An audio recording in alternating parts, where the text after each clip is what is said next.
Assalamualaikum warahmatullahi wabarakatuh.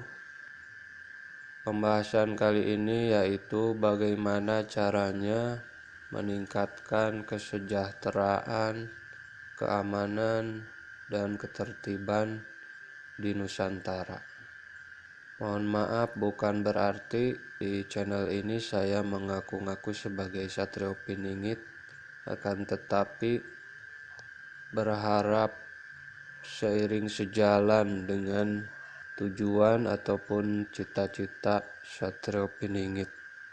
Kita tahu bahwa Satrio Piningit dikatakan bercita-cita dalam kebenaran. Selama pemikiran itu benar dan mendasar, tidak ada salahnya untuk disampaikan. Apabila ada yang benar, silakan diterima. Apabila ada yang salah, ditinggalkan saja.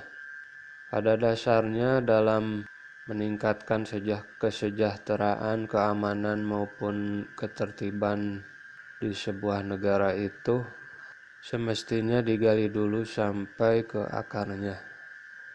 Dan di antara akar dari sebuah kesejahteraan, keamanan ataupun ketertiban itu terpeliharanya nilai-nilai keberkahan.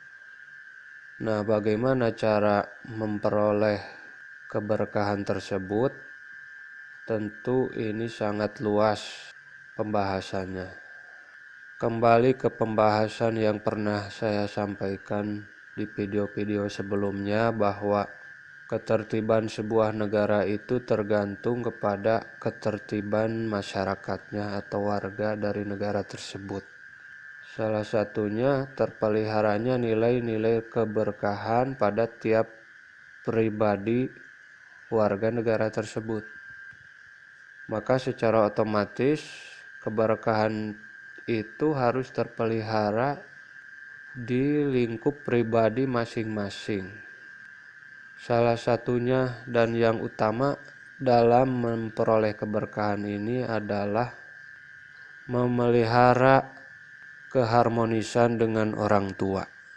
Jadi seorang anak itu harus memelihara keharmonisan dengan orang tua. Sehingga apabila masih bertengkar dengan orang tua, apabila masih suka melawan perintah orang tua, maka wajar kalau keberkahan masih sangat kurang pada pribadi orang tersebut. Selain dari menjaga keharmonisan dengan orang tua, juga dengan keluarga yang lain.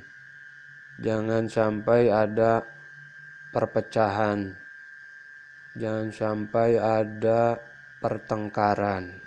Hendaknya kalau ada permasalahan diselesaikan segera harmonis kembali. Kemudian dengan tetangga pun demikian. Jangan sampai ada perpecahan dengan tetangga, atau istilahnya pertengkaran dengan tetangga. Juga yang mesti dihindari adalah membicarakan kejelekan tetangga ataupun kejelekan saudara kita. Itu pun tidak boleh, karena insya Allah itu juga bisa mengurangi keberkahan. Meskipun itu mendendam di dalam hati, meskipun itu memendam marah, kesal di dalam hati, sebaiknya kalau ada dendam, kemarahan, kekesalan, dilepaskan dengan cara memaafkan orang lain, dengan cara memaklumi orang lain, karena setiap orang pasti ada kekurangan, ada kesalahan. Kita tidak berharap kesempurnaan dari orang-orang di sekitar kita. Justru kita harus seringkali memaafkan, memaklumi orang-orang yang ada di sekitar kita. Keberkahan juga bisa diperoleh dari ketertiban dalam beribadah. Apalagi penduduk di Nusantara ini sebagian besar atau mayoritas beragama Islam, maka ibadah yang paling penting adalah sholat. hendaknya dikerjakan, diusahakan di awal waktu ya, kita sama-sama belajar supaya meningkatkan ibadah sholat ini lebih sempurna pelaksanaannya, juga syarat dan rukunnya lebih disempurnakan lagi. Tidak hanya ibadah sholat, ibadah-ibadah yang lainnya pun seperti membaca Al-Quran.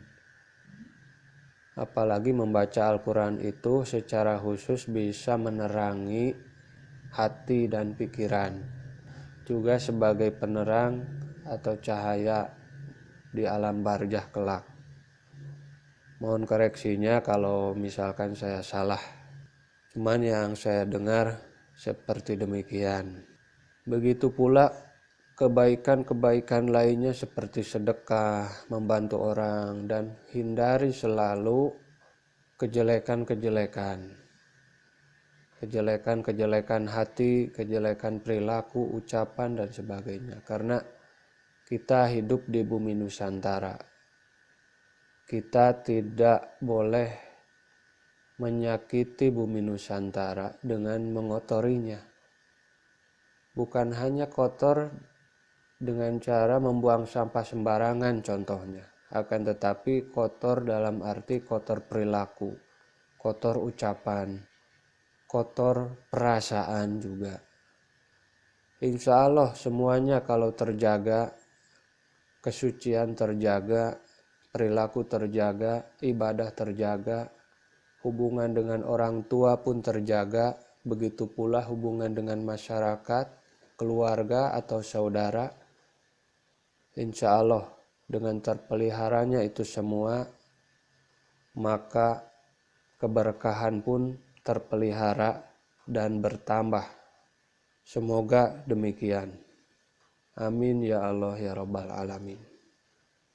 Kemudian setelah keberkahan itu terpelihara pada tiap pribadi, terpelihara pada tiap orang yang merupakan penduduk Nusantara ini, maka gabungan dari keberkahan-keberkahan itu insya Allah menjadi keberkahan seluruh negara, seluruh Nusantara. Saya kira keberkahan ini adalah hal yang utama. Memelihara keberkahan ini adalah hal yang utama. Dan dalam memelihara keberkahan ini, terkadang kita harus mengesampingkan logika. Terkadang kita harus mengesampingkan ego. Contohnya dengan orang tua. Mungkin ketika berdebat dengan orang tua, secara logika kita benar. Secara keilmuan kita lebih tinggi. Akan tetapi kita tidak mencari logis atau tidak. Kadang-kadang kita tidak mencari paling benar atau tidak. Tetapi yang kita cari adalah keberkahan dengan menghormati mereka. Begitupun dengan saudara.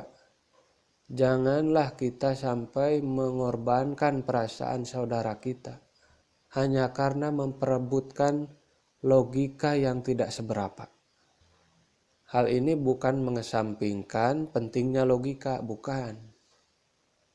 Tapi di satu saat tertentu kita jangan sampai mengorbankan perasaan orang lah. Sebijaksana mungkin lah gitu ya.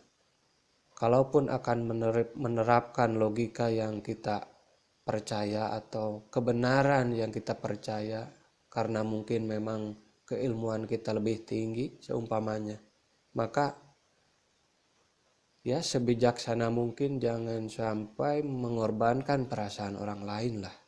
Kita lebih peka dalam memakai rasa, dalam merasakan perasaan orang lain, kita lebih peka. Insya Allah itu semua menjadi nilai keberkahan. Sekali lagi, jika keberkahan telah terpelihara pada tiap orang, maka gabungan dari keberkahan-keberkahan tiap orang itu menjadi keberkahan negara, menjadi keberkahan Nusantara. Demikian pembahasan kali ini, semoga bermanfaat. Assalamualaikum warahmatullahi wabarakatuh.